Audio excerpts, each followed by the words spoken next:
यह बहुत दिनों पुरानी बात है कि अफ्रीका के अंगोला देश में एक बहुत ही सुंदर और बहादुर नौजवान रहता था जिसका नाम था किया तुंबा एंडोला। वह एक सरदार का बेटा था और उस सरदार का नाम था किमानोए। गांव की सारी लड़कियां उस नौजवान से शादी करना चाहती थी। उसका पिता किमानोए भी चाहता था कि उसके बेटे की अब शादी हो जानी चाहिए। सो वह बार बार किया से इस बारे में बात करता था। मेरे बेटे, अब समय आ गया है जब तुमको शादी कर लेनी चाहिए। सो अब तुम शादी कर लो और अपना परिवार बनाओ। गांव में बहुत सारी लड़कियां हैं, तुम उनको देखो और जो तुमको सबसे अच्छी लगे उससे शादी कर लो। पर हर बार किया कोई न कोई बहाना बनाकर अपने पिता की बात को या तो टाल जाता था या फिर अनसुना कर देता था। आखिर एक दिन अपने पिता के लगातार कहने पर वह बोला, पिताजी, मुझे इस धरती की किसी लड़की से शादी नहीं करनी।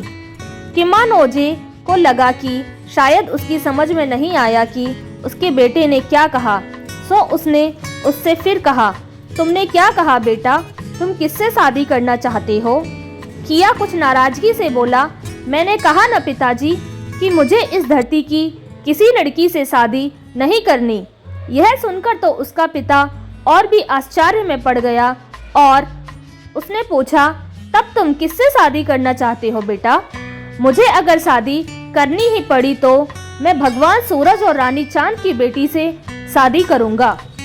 पिता बोला, मेरे बेटे, जरा ठीक से सोचो, हम लोग सूरज और चांद की बेटी का हाथ मांगने के लिए स्वर्ग कैसे जा सकते हैं? देखेंगे पिताजी, पर यह बात पक्की है कि मैं भगवान सूरज और रानी चांद की बेटी के अलावा किसी और से शादी नहीं करूंगा। सारे गांव ने जब यह सुना तो उन सबको यही लगा कि किसी ने उसके ऊपर काला जादू कर दिया है और इस जादू की वजह से उसकी अक्ल काम नहीं कर रही है, उसका दिमाग काम नहीं कर रहा है। यहाँ तक कि उसके पिता ने भी फिर उससे शादी के बारे में बात करना बंद कर दिया। पर किया तुंबा ने यह पक्का इरादा कर रखा था कि अगर वह शादी करेगा तो केवल भगवान सूरज और रानी चांद की बेटी से ही करेगा और किसी से नहीं। सो उसने भगवान सूरज को एक चिट्ठी लिखी जिसमें उसने उनकी बेटी का हाथ मांगा। हाथ में वह चिट्ठी लिए हुए एक हिरन के पास गया ताकि वह उसकी चिट्ठी सूरज के पास स्वर्ग ले जाकर दे सके। पर हिरन ने अपना सिर ना में हिलाया और कहा, मुझे अफसोस है किया कि मैं इतनी दूर नहीं। उसके बाद किया तुंबा एक बाज के पास गया तो उसने अपने चौड़े चौड़े पैर फैलाकर उससे कहा, मैं इतनी दूर उड़ तो सकता हूँ पर मैं भगवान सूरज तक नहीं जा सकता। अंत में वह गिद्ध के पास पहुंचा, पर गिद्ध ने भी ऐसा ही कुछ कहा, मैं आधी दूर तक तो जा सकता हूँ पर पूरी तरह से वहाँ जाना यानी स्वर्ग में अंदर जाना नहीं, मैं वहाँ तक नहीं जा सकता। यह मुश्किल काम है किया, अफसोस है मैं यह नहीं कर सकता हूँ। इतने सारे जानवरों से ना सुनने के बाद किया काफ़ी नाउम्मीद हो गया। उसको लगा कि अब शादी तो सचमुच में मुमकिन नहीं लगती। सो उसने वह चिट्ठी एक बक्से में बंद कर दी और उसके बारे में ना सोचने की कोशिश की।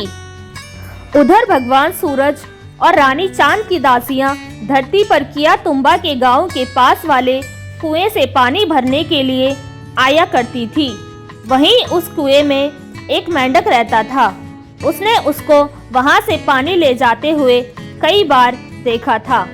उस मेंढक को किया की इच्छा का भी पता था। इसके अलावा वह किया को यह भी दिखाना चाहता था कि वह उसके लिए कितने काम का जानवर था। सो उसके दिमाग में एक तरकीब आई। एक दिन वह किया के पास गया और बोला, मुझे मालूम है तुमने अपनी शादी के लिए एक चिट्ठी लिखी है। किया बोला, हाँ लिखी तो है, पर वह तो ऐसी ही है जैसे मैंने उसको लिखा ही ना हो, क्योंकि मुझे कोई ऐसा मिला ही नहीं जो उसको ऊपर स्वर्ग में ले जा सके। मेंढक बोला, तुम उस चिट्ठी को मुझे दे दो, मैं देखता हूँ। किया कुछ शक के साथ बोला, बेवकूफ़ मत बनो, क्योंकि जब उसको बड़े बड़े परों वाली चिड़िया नहीं ले जा सकी तो तुम कैसे ले जा पाओगे। मेंढक बोला, मेरा विश्वास करो, मुझे मालूम है कि मैं क्या कह रहा हूँ। तुम देखना मैं तुम्हारे लिए क्या कर सकता हूँ। किया तुंबा ने कुछ देर सोचा और फिर यह सोचकर कि इसमें हर्ज ही क्या है, उसका कोई नुकसान तो है नहीं, उसने वह चिट्ठी लाकर मेंढक को दे दी और कहा, याद रखना, अगर तुम अपने इस काम में कामयाब नहीं हुए तो तुमको इसके लिए पछताना पड़ेगा। मेंढक ने उसकी कुछ ज़्यादा चिंता नहीं की और किया के कुछ ज़्यादा हीज़ हुज्जत भी नहीं की। बस वह उस चिट्ठी को लेकर उस कुएं की तरफ चला गया जहां वह रहता था और जहां भगवान सूरज और रानी चांद की परियां पानी भरने आया करती थी। उसने वह चिट्ठी अपने मुंह में रखी और उसके मुंह में रखकर वह कुएं के पानी में कूद गया और जाकर वहां बिल्कुल चुपचाप बैठ गया। कुछ देर बाद ही वहां भगवान सूरज और रानी चांद की दासियां पानी भरने के लिए आईं। वहां आकर उन्होंने पानी भरने के लिए अपने अपने घड़े पानी में डुबोए और पानी भरकर उनको ऊपर खींच लिया। पलक झपकते ही वे अपने पानी को लेकर स्वर्ग की तरफ उड़ चढ़ी। मेंढक भी चुपचाप एक घड़े में छिपकर बैठ गया और उनके पानी के साथ साथ उनके घड़े में बैठकर स्वर्ग चला गया। जब वे दासियां भगवान सूरज के घर पहुंच गईं तो उन्होंने पानी के घड़े उनकी जगह पर रख दिए और वहां से चली गईं। एक बार जब मेंढक सूरज के घर में पहुंच गया तो वहां पानी के घड़े से बाहर कूद गया। उसके बाद वह कमरे के बीच में रखी एक ऊंची सी मेज पर कूद गया। वहां उसने किया की चिट्ठी निकालकर मेज पर रखी और तुरंत ही एक अंधेरे कोने में जाकर छिपकर बैठ गया। कुछ देर बाद भगवान सूरज वहां पानी पीने आए तो उन्होंने मेज पर रखी एक चिट्ठी को देखा तो उन्होंने अपनी दासियों को बुलाया और वह चिट्ठी दिखाते हुए उनसे पूछा, और यह यहाँ कहाँ से आई। वे डर कर बोली, मालिक, हमें नहीं पता यह चिट्ठी कहाँ से आई। हमें सचमुच में ही नहीं पता कि यह चिट्ठी कहाँ से आई है। भगवान सूरज ने कागज काटने वाला एक चाकू उठाया और उस चिट्ठी को खोलकर पढ़ा। मैं किया तुंबा एंडोला किमानोएजे का बेटा, धरती का एक आदमी भगवान सूरज और रानी चांद की बेटी से शादी करना चाहता हूँ। भगवान सूरज मुस्कुराए और सोचा, जरा इस धरती के लोगों के स्वर्ग में आने के विचार तो देखो। यह किया तो बहुत ही बहादुर है, पर यह संदेश लाया कौन होगा। भगवान सूरज ने कुछ कहा नहीं और वह चिट्ठी अपनी जेब में रखकर कमरे से बाहर चले गए। इसी बीच उनकी दासियां और पानी भरने के लिए कुएं पर वापस जाने वाली थी कि कमरे में छिपा हुआ मेंढक उनके एक घड़े में फिर से छिपकर बैठ गया और इस तरह फिर धरती पर वापस पहुंच गया। तुरंत ही वह किया के गांव की तरफ चल दिया। वह किया के घर पहुंचा और जाकर उसका दरवाजा खटखटाया। फिर किया ने दरवाजा खोला तो मेंढक को सामने खड़ा देखकर उसने उससे पूछा, प्रिय मेंढक, क्या तुम मुझसे यह कहने आए हो कि तुमने मेरी चिट्ठी भगवान सूरज तक पहुंचा दी है, या फिर मेरी मार खाने के लिए आए हो। मेंढक बोला, मैंने तुम्हारी चिट्ठी भगवान सूरज तक पहुंचा दी है, इसलिए तुम मुझे मारने की तकलीफ को बचाकर रख सकते हो। किया ने पूछा, अगर ऐसा है तो फिर तुम्हारे पास उसका कोई जवाब क्यों नहीं है। मेंढक बोला, यह तो मुझे नहीं पता, पर मुझे यह पता है कि तुम्हारी चिट्ठी सही आदमी के हाथ में पहुंच गई है और उसने उसको पढ़ भी लिया है। अगर तुम चाहते हो कि तुमको उसका जवाब मिले तो तुम एक और चिट्ठी लिख सकते हो जिसमें तुम भगवान सूरज को जवाब देने के लिए कहो। तुम्हारे लिए मैं उसको भी स्वर्ग ले जाने के लिए तैयार हूँ। किया तुम्बा एक पल के लिए तो हिचकिचाया, क्योंकि उसको डर था कि यह मेंढक शायद उसका मजाक बना रहा था। पर फिर उसको भगवान सूरज और रानी चांद की बेटी का ख्याल आया और उसने एक और कोशिश करने का निश्चय कर लिया। वह बैठा और उसने एक और चिट्ठी लिखी। मैं किया तुम्बा एंडोला, किमानोजे का बेटा, धरती का एक आदमी ने आपको पहले भी आपकी बेटी का हाथ मांगने के लिए लिखा था। चिट्ठी आपको भिजवा दी गई थी, पर मुझे अभी तक उसका कोई जवाब नहीं मिला। इसलिए मैं यह जानने के लिए कि मेरा यह प्रस्ताव आपको मंजूर है कि नहीं, एक और चिट्ठी भेज रहा हूँ। आशा है कि आप बताने की कृपा करेंगे। चिट्ठी लिखकर उसने अपने दस्तखत किए और उसको मोड़कर बंद करके मेंढक को दे दिया। मेंढक फिर से उस कुएं की तरफ चल दिया। जब मेंढक कुएं पर पहुंचा तो पहले की तरह उसने किया की चिट्ठी अपने मुंह में रखी और कुएं में कूद गया। वहां वह भगवान सूरज की दासियों के आने का इंतजार करने लगा। कुछ देर बाद जब वे वहां पानी भरने आई तो वह मेंढक उनके घड़े में बैठकर फिर से स्वर्ग चला गया। वहां पहुंचकर उसने फिर से मेज पर चिट्ठी रखी और अपने उसी अंधेरे कोने में छिपकर बैठ गया। कुछ देर बाद भगवान सूरज वहां आए तो उन्होंने मेज पर फिर एक चिट्ठी रखी देखी। उन्होंने उसको भी उठाया, खोला और पढ़ा। उस चिट्ठी को देखकर उनके आश्चर्य और बढ़ गया कि वे चिट्ठियां धरती पर से कौन ला रहा था। सो उन्होंने अपनी दासियों को फिर से बुलाया और उनसे उस चिट्ठी के बारे में पूछा। उन्होंने कहा, तुम लोग पानी लाने के लिए हमेशा ही धरती पर चली जाती रहती हो। क्या तुमने किसी को देखा है जो ये चिट्ठियाँ वहाँ से यहाँ लाता है? यह सुनकर वे दासियाँ तो भगवान सूरज से भी ज़्यादा आश्चर्य में पड़ गईं कि वे एक साथ बोली, नहीं तो, हमें तो इस बात का बिल्कुल भी पता नहीं है।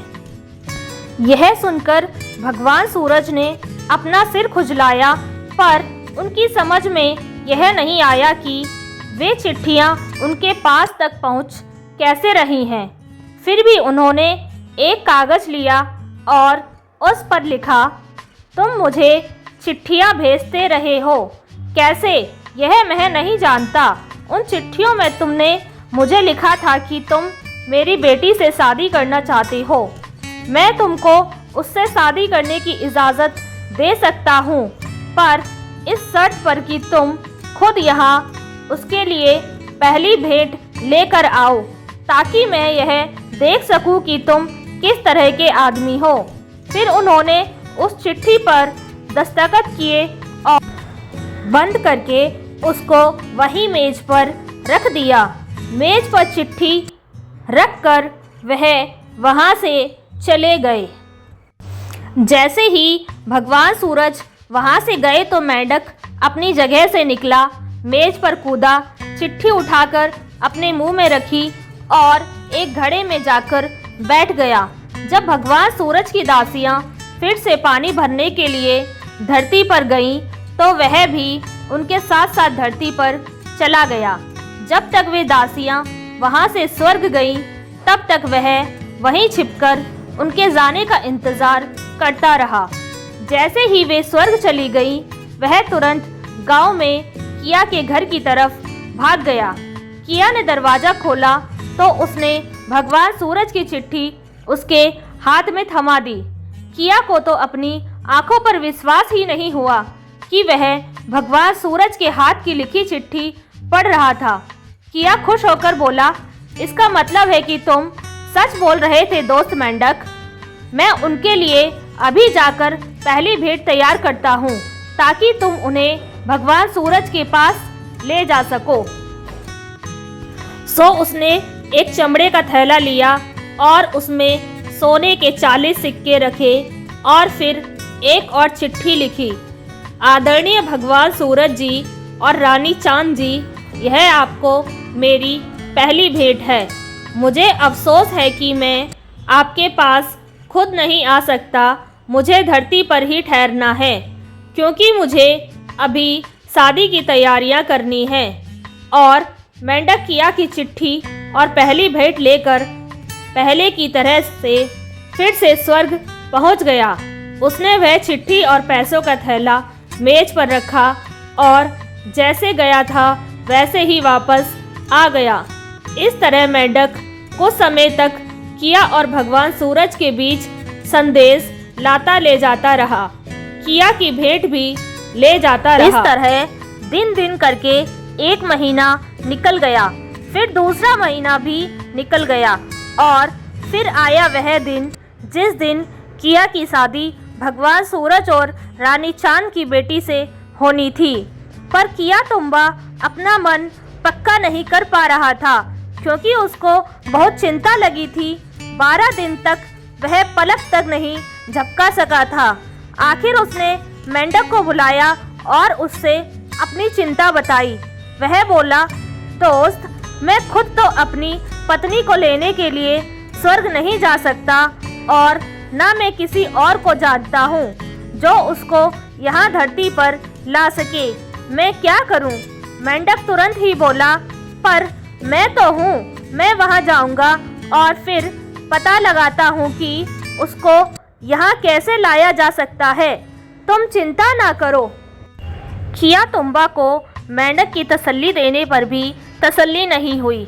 वह बोला, पर तुम तो बहुत छोटे से हो, तुम ऐसा कैसे कर सकती हो? पर मेंढक ने उसे विश्वास दिलाया, तुम बिल्कुल चिंता ना करो। तुम देखना कि मैं उसको यहाँ लाने का कोई ना कोई रास्ता उसी तरह से निकाल लूँगा जैसे मैंने तुम्हारी चिट्ठियाँ और भेंटें ले जाने का निकाला था। कहकर मेंढक फिर से उसी कुएं पर चला गया। पहले की तरह से वह वहां से भगवान सूरज की दासियों के पानी के घड़े में बैठकर स्वर्ग चला गया और जाकर अपने उसी कोने में बैठ गया जहां वह बैठा करता था और भगवान सूरज के सोने का इंतजार करने लगा। जब भगवान सूरज के सोने का समय आया तो सब जगह अंधेरा और शांत हो गया। मेंढक अपनी जगह से निकला और भगवान सूरज की सुंदर बेटी को ढूंढने चल दिया। इधर इधर उसने देखा तो वह उसको गहरी नींद में सोती हुई मिल गई। वह चुपचाप उनके तकिए तक पहुंच गया। फिर उसने एक सुई धागा निकाला और उसकी पलकें सिलने लगा। अब उस मेंढक के पास तो वह जादू की सुई धागा थे और दिखाई भी नहीं दे रहे थे। भगवान सूरज की बेटी को उसकी पलकों की सिलाई से कोई तकलीफ भी नहीं हुई। इसके अलावा उनकी सिलाई भी दिखाई नहीं दे रही थी। जब उसने उनकी पलकें सिल दी तो अब उनको कोई खोल भी नहीं सकता था। जब वह लड़की अगले दिन सुबह उठी तो वह अपनी आंखें ही नहीं खोल पाई। वह बहुत डर गई और चिल्ला चिल्ला कर रोने लगी और सहायता के लिए पुकारने लगी। रानी चांद उनके कमरे में दौड़ी दौड़ी आई और उससे पूछा, बेटी क्या बात है, क्या हो गया? बेटी बोली, माँ मुझे ऐसा लग रहा है जैसे मेरी आँखों पर बहुत सारा बोझ रखा है। मैं तो अपनी आँखें ही नहीं खोल पा रही हूँ। मुझे डर है कि कहीं मैं अंधी नहीं हो गई हूँ। यह सब सुनकर भगवान सूरज भी वहाँ दौड़े दौड़े आ गए।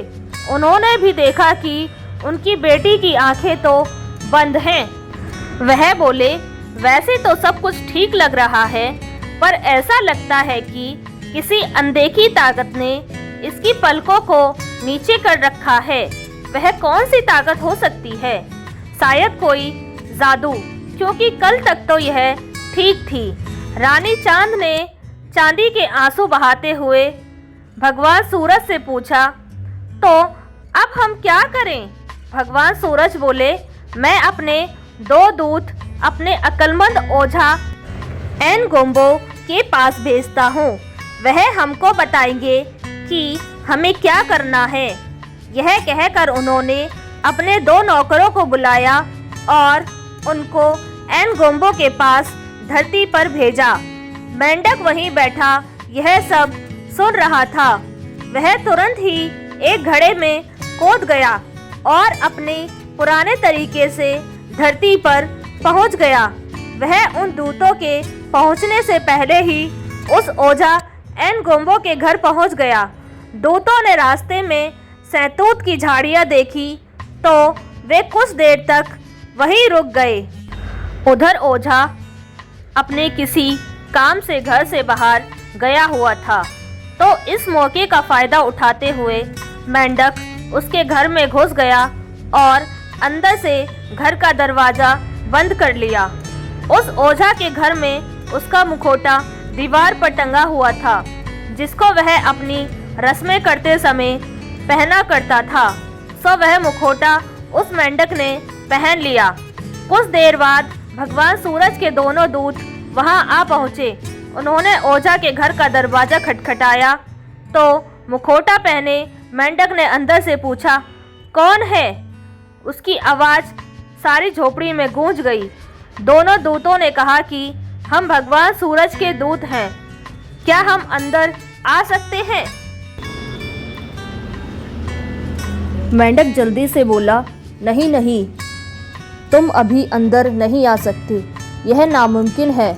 मैं अभी एक ज़रूरी काम में लगा हूँ। तुम लोग मुझे वहीं बाहर से बता दो कि भगवान सूरज को मुझसे क्या काम है। दूतों ने अंदर आने की जिद नहीं की और उन्होंने उसको वहीं से बताया कि उनके मालिक की बेटी को क्या हुआ है। मेंढक ने शांति से उनकी बातें सुनी, जैसे कि वह उनकी बातें बड़े ध्यान और रुचि से सुन रहा था। फिर उनकी बातें सुनकर कुछ देर तक चुप रहा, जैसे वह सोच रहा हो, और फिर उसी आवाज़ में बोला, इसमें कोई शक नहीं है कि लड़की बीमार है, और वह इसलिए बीमार है क्योंकि उसका होने वाला पति स्वर्ग जाकर उसको धरती पर नहीं ला सकता। यह तो एक ऐसा जादू है जिसको सभी जानते हैं। यह तो बहुत पुराना और बहुत ही ताकतवर जादू है। यह कहता है कि भगवान सूरज और रानी चांद की बेटी, तुम जल्दी से मेरे पास आ जाओ, नहीं तो तुम हमेशा के लिए रात के अंधेरे में डूब जाओगी। और तुम दोनों जल्दी से यहाँ से भाग जाओ और अपने मालिक से कहो कि वह अपनी बेटी को जल्दी से जल्दी धरती पर भेजने का इंतजाम करे, वरना मौत से बचने का और कोई रास्ता नहीं है। यह सुनकर भगवान सूरज ने नौकर तो तुरंत ही भगवान सूरज के पास दौड़ गए और उनको जाकर जो कुछ भी एनगोम्बो ने कहा था वैसा का वैसा ही बता दिया। इधर उन दूतों के जाने के बाद मेंढक किया के घर दौड़ गया। किया तुम्बा, अब तुम जल्दी से तैयार हो जाओ, तुम्हारी होने वाली दुल्हन बस यहाँ कभी भी आने वाली होगी। दुखी किया तुम्बा घर से बाहर निकल कर आया और मेंढक से पूछा, यह कैसे मुमकिन है दोस्त, क्या तुम मेरा बेवकूफ़ बना रहे हो? मेंढक, तुम चले जाओ यहाँ से, मुझसे झूठ नहीं बोलो। मेंढक बोला, पर तुम मेरे कहने का विश्वास तो करो, देख लेना शाम होने से पहले पहले तुम्हारी होने वाली दुल्हन यहाँ मौजूद होगी। और किया तुम्बा को जवाब देने का समय दिए बिना ही वह फिर से उसी कुएं पर चला गया जहाँ सूरज भगवान की दासियाँ पानी भरने के लिए आती थी, और उसके पानी में कूदकर वहाँ उनका इंतज़ार करने लगा। असल में तो मेंढक ने यह पहले ही देख लिया था कि जैसे ही भगवान सूरज के दूतों ने जाकर भगवान सूरज को उसका संदेश दिया, भगवान सूरज ने अपनी बेटी को धरती पर भेजने का इंतज़ाम करना शुरू कर दिया था। उन्होंने तुरंत ही मकड़े को हुक्म दिया कि वह स्वर्ग से लेकर धरती तक एक बहुत ही लंबा और मजबूत जाला तैयार करे, जिस पर से उनकी अंधी बेटी उतरकर नीचे धरती पर जा सके। मकड़े ने वैसा ही किया और लो, अब शाम होने लगी तो मकड़े का जाला ऊपर से नीचे लटकाया गया और भगवान सूरज की सुंदर बेटी अपनी दासियों के साथ नीचे धरती पर उतरी। उनकी दासियों ने उनको कुएं के पास बिठा दिया, उसके बाल सवारे, उसको तसल्ली दी और उसको वहां शांति से इंतजार करने के लिए कहा। उसके बाद वे स्वर्ग वापस चली गईं। जैसे ही भगवान सूरज की बेटी वहां अकेली रह गई, मेंढक पानी में से बाहर निकला और उसके पास आकर बोला, तुम डरो नहीं, मैं तुम्हें तुम्हारे होने वाले दूल्हे के पास ले चलूँगा। उसने अपना छोटा सा जादू का चक्कू निकाला और उससे उसकी आंखों का वह धागा काटना शुरू कर दिया जिससे उसने उसकी पलकों को पहले सिला था और जिसे केवल वही देख सकता था। जब वह दोनों आंखों के धागे काट चुका था तो उसको दिखाई देने लगा। अब वे दोनों किया तुम्बा के गांव की तरफ चले। वे किया तुम्बा की झोपड़ी के दरवाजे के सामने आए और मेंढक ने उसका दरवाजा खटखटाया। किया तुम्बा बाहर आया तो मेंढक बोला, यह लो अपनी दुल्हन। किया तुम्बा को उस लड़की की सुंदरता देखकर दंग रह गया। उसके मुंह से तो कोई शब्द ही नहीं निकला। मेंढक को धन्यवाद की जरूरत नहीं थी, सो वह सबकी नजर बचाकर वहां से गायब हो गया। इस तरह से धरती के एक बेटे ने भगवान सूरज और रानी चांद की बेटी से शादी की और फिर वे दोनों जिंदगी भर खुशी खुशी साथ रहे। दोस्तों, ऐसी ही मज़ेदार और चटपटी कहानियाँ सुनने के लिए इस कहानी को ज़्यादा से ज़्यादा लोगों तक शेयर करें और इस चैनल को लाइक, शेयर और सब्सक्राइब करें।